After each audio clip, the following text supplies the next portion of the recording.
Thanks, Belarusia. Okay, guys in the back row, you are hearing me well? Okay, I don't have the screen. Okay. Today, I know. Don't worry, I don't need any babysitting.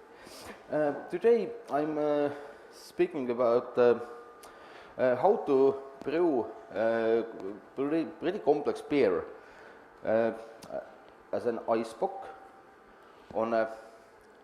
in a very simple conditions. So, on a balcony of Soviet-era panel house, it's a dark chest of thermodynamical wonders. And I introduce you how I took under control just one part of a process, waiting like a mad dog until beer starts get freezing. It may take days. Okay, but let me first scare you a little bit. I took a photo so you remind me even in your worst dreams in a cold winter night. My name is Gunnar Peipman and I'm coming here from Tallinn. You are also always welcome to Tallinn.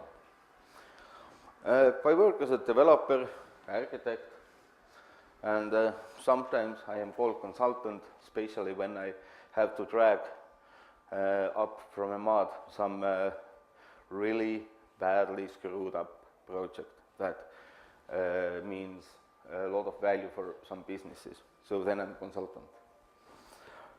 I have been Microsoft MVP for last 10 years. My hobbies, okay, you can see it also in picture. I like brewing, traveling, I like coding, actually reading too. And I'm also one of leaders of Estonian .NET community called User Group Estonia, for short UG Estonia. I don't know why such a branding, but we are, community. We cannot hire any big agencies due to appropriate branding. Okay, mostly I'm active on blogging and as a conference speaker. My blog is kind of a web-based clipboard for me.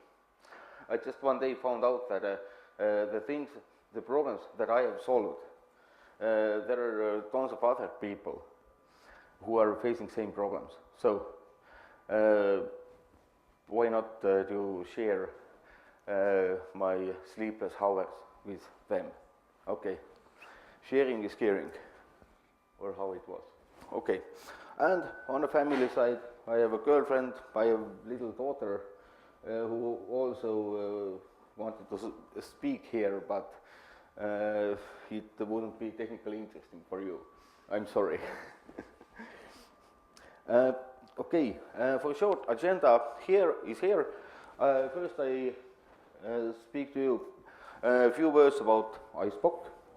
Then I introduce some problems that you face on a balcony of a Soviet-era panel house. I show you some nice drawings about possible solutions, and then we are going to first steps that it took me to build something with a minimal amount of coding.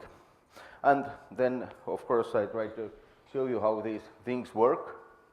I don't have device with me because I was almost arrested in Frankfurt airport when I once had a device with me, and they told me that, but under a luggage scanner it looks like a bomb.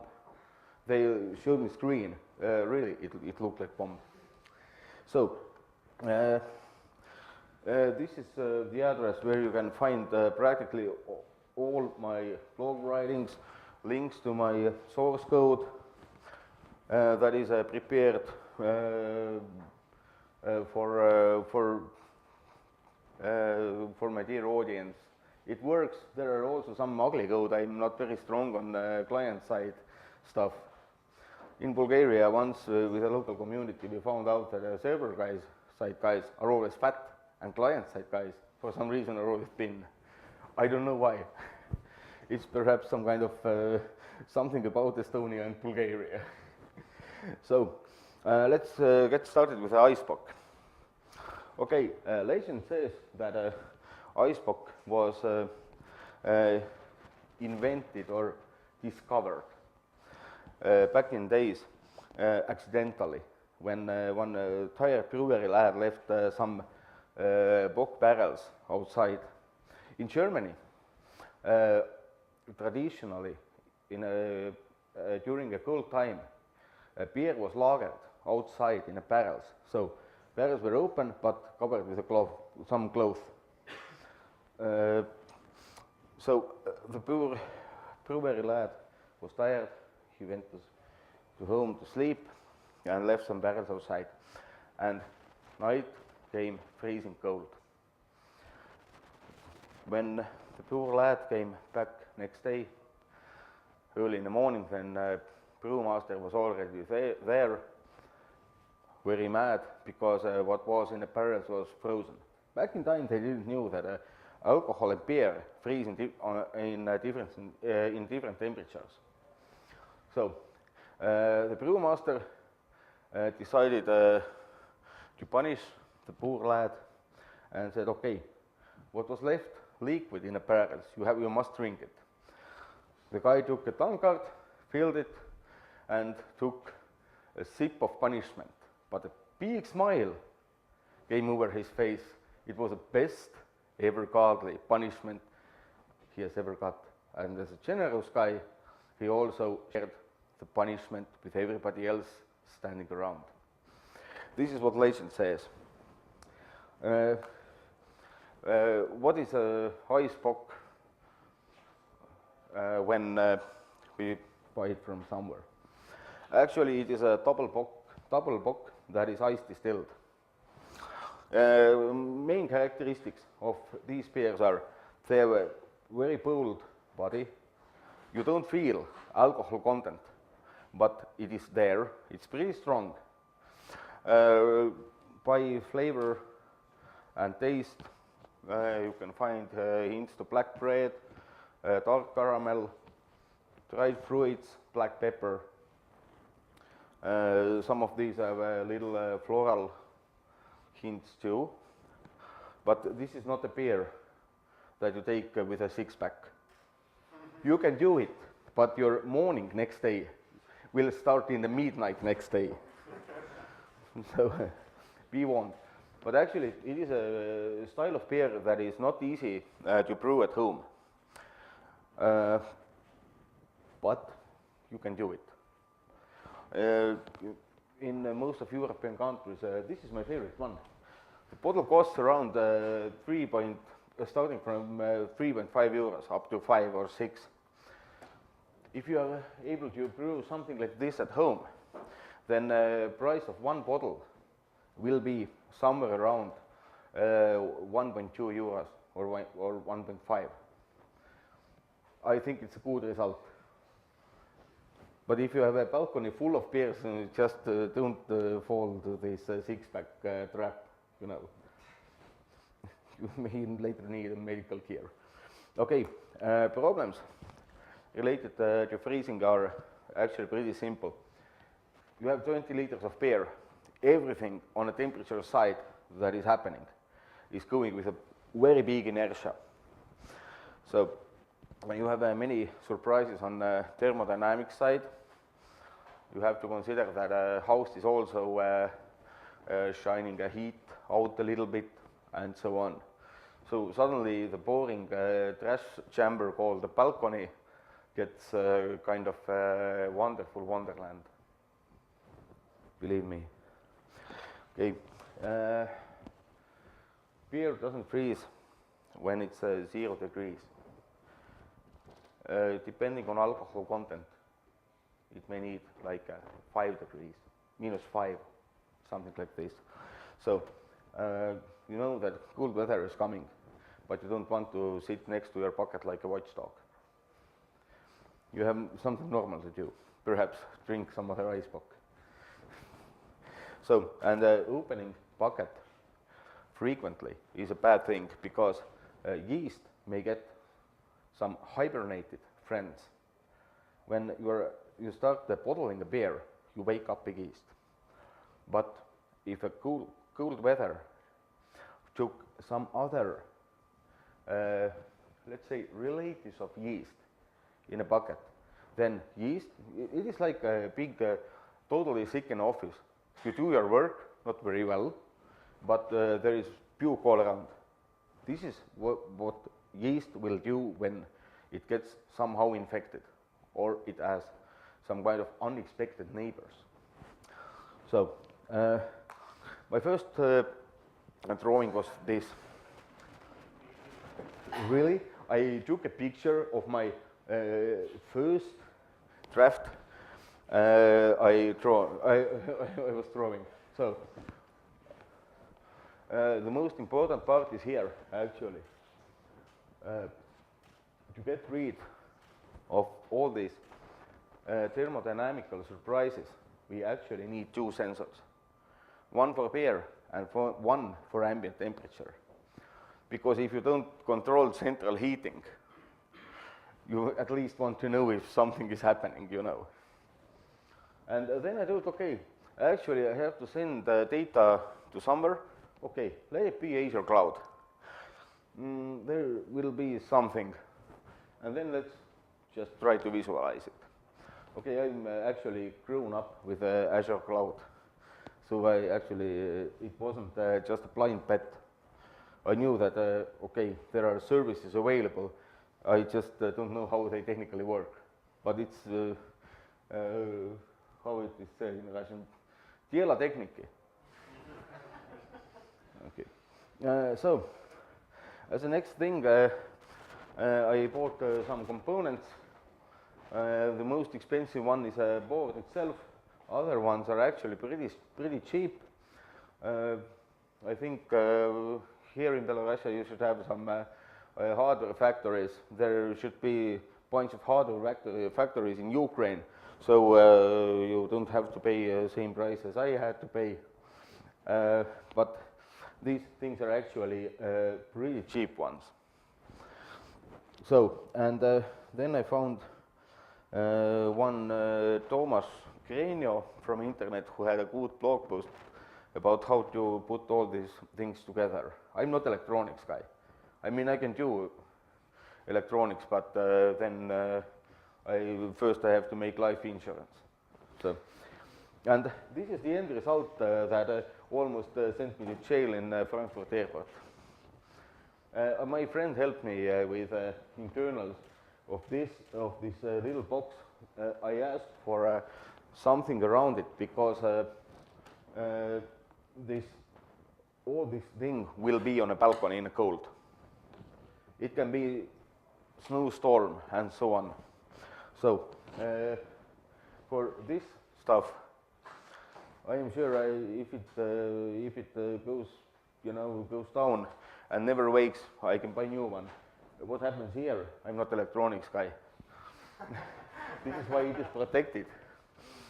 But Frankfurt Airport didn't understand it, unfortunately. So currently at GitHub, I have a smaller version of this solution available. Bigger one is actually first time when you do it, you spend a lot of time. But as you know, having a new code base is like having a baby. If it does something wrong, everybody comes to tell to you. Of course, babies are harder. With baby, we cannot just give out the user license agreement that says that I'm not responsible of anything. So, but I'm from my free time, I'm moving actually what was implemented on this big model that I have currently as a proof of concept. I'm moving here to a public space. Now, how we build it. One thing is,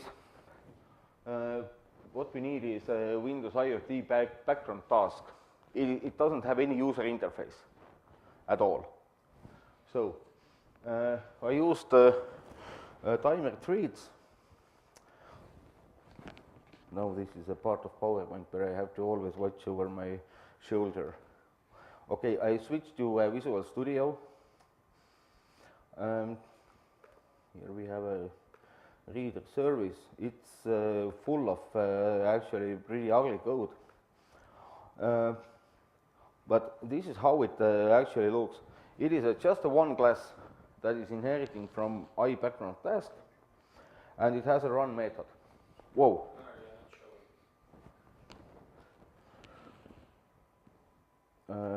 Let's duplicate again. Oh, we are back. Can you zoom in? Hmm? Can you zoom in? Yes, of course. Sure. Let's put it on 120, okay? Okay, so actually this interface has just one method, run. And in this method, when your IoT board starts up, then it has to start your application. This is what is called. In the end, of course, you have something just to keep it, running out from a loop. What? Why? Oh, okay. As an Eastern European, I just thought I got the swag. Okay, and actually all the work is done in a timer thread. So it's important to have a clean shutdown. It's important to have actually in a good level logging, because when errors start happening, then you need to know what's going on. Okay. But this is not connected. You can use this as a laser point. Ah, no, I'm not Jedi. But I grew to one. Thanks. Okay. Now, when getting things out from a board, from a service, we need something where we can send all our data. I took Azure IoT Hub. Why? Because I can. Oh, I shouldn't have confessed it. Okay. Actually, the IoT Hub is like any other event hub on Azure, but it is for a massive scale. So, I'm sorry. They have a free package available. So if you take reading after every 10 or 15 minutes, then you during a month you don't reach the limit. You stay inside a free package. Okay, and there are new NuGet packages available to communicate with IoT Hub. Okay, this part is actually pretty simple one. Now, the next thing was like, okay, let's take the readings, but now we need something to somehow to process the information that comes in. On Azure we have a stream analytics. So data is coming in, service is triggered, and we just have to define a time window over what the data processing goes. We process data, and then the data goes out to somewhere. Okay. Practically, this query is very similar to regular SQL query. Okay, I tried to. Okay, I have to start this thing here. Yes, go on, baby. So you can see here a query. This is a stream analytics query. I cannot easily zoom this one, but let's try. Oh, we have anyway great zoom level. Okay, So actually what we are doing here is we are aggregating. The service itself is more powerful. If we want to use custom functions, by example, we can do it. So, and all this aggregation should go somewhere. Now we have some options where we send data. Okay, moment. Oh, so what we can do? One thing is PowerBI. It's a ready-made service. If we want to be lazy, we don't want to code any reporting dashboard, we can go with PowerBI. When we are monitoring freezing of beer, then free account of PowerBI is more than enough.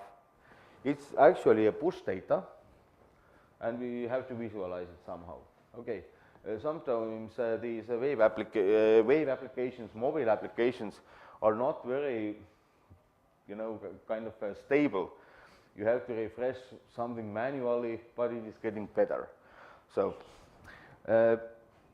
this is now how a journey ends for a lazy guy, like I was. But then I thought it can be even. It's possible to be even more lazy. Why not just connect Excel to SQL Server? We can tell to Excel, okay, now just refresh the query over, let's say, 30 seconds. So I have here a poor man's Power BI. It's not the correct term, because if you get something for free, then how, how poor you must be. But actually, if you need more data analysis or a better visualization, then with Excel it's very easy to do. It's a beneficial side of it. But if you're lazy, you can just go with Excel and say that I'm okay. What you see here, it is real data. It is from a real Soviet era balcony. I'm not showing you some kind of nice hello world here. As you can see it, how ambient temperature and beer temperature are changing. Some things are happening with a big inertia, like you see here, and so on. Okay, it's also possible to build your own universal application. Why not? If you are using Xamarin, you can make it available also on Android and Apple, but you can also target Windows desktop. Why not? So this is what I built because I wanted to have a cooling process in my pocket.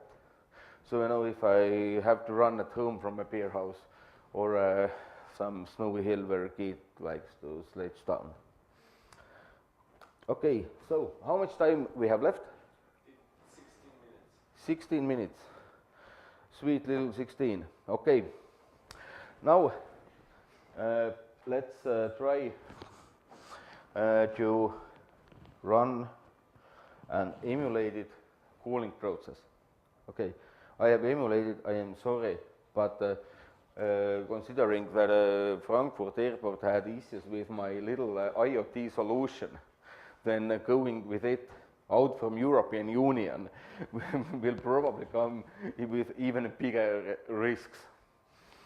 I accidentally, when coming back from a conference in Serbia, I had just a bunch of cables in my backpack, just in case, if event venue doesn't have appropriate cables. It also looked like bomb. I spent 30 minutes in Frankfurt to explain to some 70 years old lady that actually these cables are not connected. My backpack doesn't explode. And I look very awful because I had a great time in Serbia. Is it too much asked? Perhaps. Okay. Now Now I run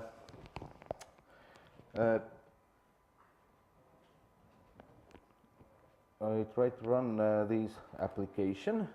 Oh, Windows search is not reacting to IoT, but if I type in beer, then it suddenly works. Windows 10 knows me. Okay, this is actually a UWP application.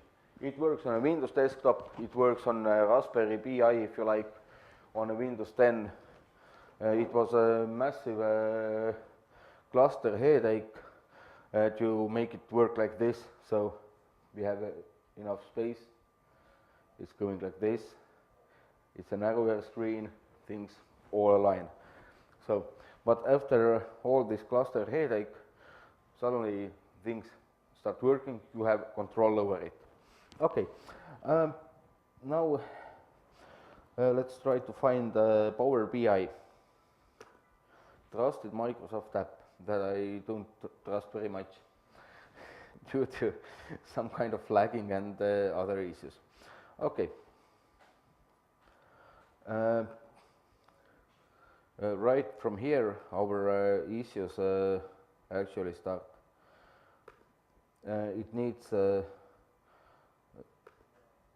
this thing needs a little explaining that, okay, we are not in January. Today it is Saturday, I think. Okay, let's take data from, start from yesterday. Okay. Apply doesn't mean save here. Keep it in mind. Apply means that just apply, but forget it as soon as you as soon as the guy is hitting the back button. Well, you are warned. Okay, now let's take this one, and let's take this application here. So, and now let's try to run a command line application that starts just sending data to IoT Hub. Okay, let's start a new instance. Let's pray to God that the internet connection is okay. It's up, nice. It takes a little time to get connected to IoT Hub, but when connection is made, things start happen. Okay, now, as you see, UWP1 is reacting immediately, and then we have a thing called PowerBI, and we have to tell, okay, go and synchronize. Oh, what it is doing? Okay, it found some data. The most complex part of the whole story was actually getting this PowerBI stuff working normally. I managed to do it somehow. Why? I don't know. It was way easier with a UWP application. I had to find a chart component that doesn't cost kind of 2,000 euros. There was something available. You see, it doesn't work a very intelligent way, but it makes it work. I mean, you want to monitor the process that takes probably days. During just a few minutes, nothing happens. It's not a nuclear bomb. So anyway, I didn't have to pay for a vendor package. I think these little anomalies here are kind of okay. So whenever something is free, you get something to worry about, you know. Okay, but this is actually how this thing works. Currently, the code that is emulating these readings is kind of keeping an ambient temperature on the same level. So I have some samples coming to GitHub where there is a estimation of when actually beer starts freezing. But the solution you see here, it is actually a massive amount of legacy code. Yes, I kind of feel ashamed, but to a GitHub, I will publish things that are architecturally okay, meaning that you understand what is the code doing, you can extend it by your own needs, and you don't have much complaints about how it architecturally fits in. So now on a presentation page, let me go up for a moment here. You find also references to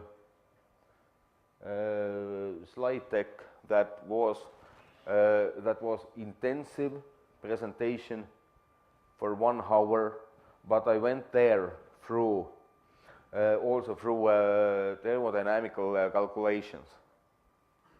Okay, I studied physics long time ago, but actually what Mr. Newton once found out, it actually works also on a panel house balcony. I don't know how it works elsewhere, but when living in Eastern Europe, then actually Newton covered us pretty well, as I found out. And of course I try to bring you this public solution, all these calculations that are done on the run immediately. So you have a better visualization about, okay, when I should start worrying about beer, when it gets sludgy, like early winter snow. Okay, I show you some pictures too. Otherwise, we are just talking about something and you don't see. Okay, this is Eisbock on a Soviet-era panel house balcony. Real deal. This beer got from 7 degrees to 12. When I tried first bottle, I had a stupid face on. My girlfriend wasn't very happy, believe me. Now, what you are doing with slides like this, you are taking the slides and you shake it. So actually, if you shake it, not too rapidly, not too heavily, gently, then everything that is brown, it's actually alcohol and malt. It is steering slowly down the bucket. You have suddenly sludge that looks like real snow. You put it in another bucket. You must know the weight, how much water you removed. And then after bottling, it takes kind of 4 weeks, and you have an excellent beer to drink or share with the friends. If they are not, if they do fast, they move fast, then there is something to share with them. Otherwise, you know, you get a nice face and you feel happy, but everybody around you are probably angry. Okay, from here, you can try out how it is to brew at home. You can do excellent beers at home, even when living in a Soviet-era panel house, like I live. So you can try out my ongoing work. If you have your own ideas, you have something to say, you want something to commit, feel free. I mean, I don't have any end user license agreement, and also I don't have any code of conduct and so on. And of course, you can be always part of a story, of a good brewing story in a Soviet-era panel house. So these links should be enough to getting started. If you face any issues, then no matter if it is on the technology side or you just want to ask about the brewing, you can always contact me. I'm ready to answer your questions, and usually this presentation doesn't cause much questions right after presentation, but during networking. So if you have any questions, then right now, then raise your hands and ask. But by me, big thank you to you to coming here. Arbitrary one that costs around 4 or 3 euros. Okay, the questions. Yep. The questions: how often do you use this device, and how long are you going to wait to beer be cold? Okay. For how long you have to wait, it heavily depends on weather. Usually I get ready for freezing when I see that by weather forecast that over coming days it's get so cold that most of people who are not prone to cold weather are running away from Northern Europe. Okay, it is kind of 10, 15, 20 is coming. Okay, but you cannot be sure that tomorrow we have -10 in a night, -15 in a night. It may turn out a totally different way. Okay, you are in advanced position. You don't have sea nearby. I mean, when cool weather comes, it's cold here. I live near a sea, it's a totally different story. It can be forecast that, okay, tonight we will have -10. 2 hours later, it will be -4. Because, sea affects strongly the temperature. So here in innerland, when cold weather is coming, then actually things should happen pretty fast. If you get beer temperature down to -4 degrees, then you're on a good run, because it takes perhaps kind of 12 hours for a beer to get freezing.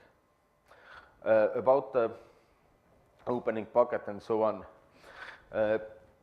as everything happens very, very slowly, you don't have to open bucket frequently. But when you put sensor in, then you have to clean it, sterilize it. Like syringes are sterilized in hospital. Practically same way. So, but yeah, later you will remove the cover of a bucket, and you cover the bucket with a thick cloth, because otherwise freezing takes weeks in worst case. You need a thermal exchange between a bucket and the ambient environment. So, but if you have a thick cloth, just take regular towel, big towel. It works well, believe me. I'm simple guy, I don't invent any luxuries. I like things that are simple and work. And then you can go with it. Okay, cool. Another question. You are using Raspberry Pi that cost more than 30 euros. Yes. The logic of your device is not very complex. Arduino costs $2 and can make the same logic that you use for Raspberry Pi. Actually, Raspberry is just my choice as a newbie. You can take any other board that is able to run Windows 10 IoT Core. Actually, I didn't so much selected which board. I selected Windows 10 IoT Core. I just took a board that was available in an electronic shop pretty fast. You can go with any other board, no problem. Okay. Let's maybe have a look. Maybe we have some other questions. Anybody? Nope. So you can go on. So the last question: why so complex architecture for so simple solution? Power BI, hubs, and so on, so on. Why you didn't add machine learning? Well, as soon as And the pull request. no, it was a good question. You know, as soon as you have new code base, you have a new baby. Okay. Do you want too much babies? Probably not. So I tried to find a way how I knew from the start where I will spend most of the time when building solution. Probably it will be all this IoT side, the background task. So this will be the nightmare, and I just didn't want it any other nightmares beside this one. So I went with Azure. Okay, most of services are free. You don't put any massive load to Azure services when you take readings after every 10 minutes. I mean, the pricing of these services are built up that you serve millions of requests. But you are going there. Oh, I have one request after every 10 minutes. It cannot go very expensive. But if you have MS10 Ultimate package, you have every month around the 120 euros of a credit, and you fit in this credit without any issues.